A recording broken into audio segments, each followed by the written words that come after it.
Uy! Christmas party nga pala bukas ang dadalhin natin. Bukas na yun, Brad. Okay. Wala na tayong time. Saan ba magandang bumili? Ayan o, sa Goldilocks. Sakto. Meron akong pambalot. Uy, parang hindi ka handa. Hindi nga.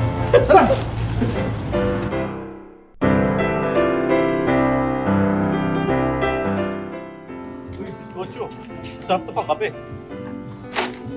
Para maganda rin itong hopya, para sa mga office mates nating hopya pa na magkakabalikan sila ng mga ex nila.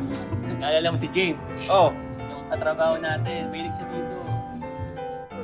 para kay Jill, para meron siyang kahag. Tara, magpak na tayo.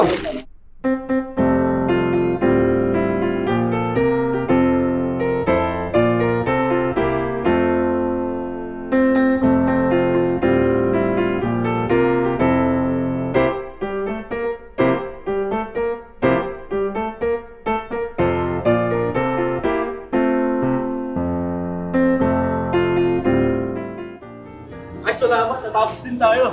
Alam niyo na, kahit last minute, merong Goldilocks na maasahan. Kaya nga, maaasahan talaga si Goldilocks. I know. Kaya maraming salamat Goldilocks kasi yung problema natin solved na. Pero, syempre, kailangan natin magpasalamat. Thank Thank you!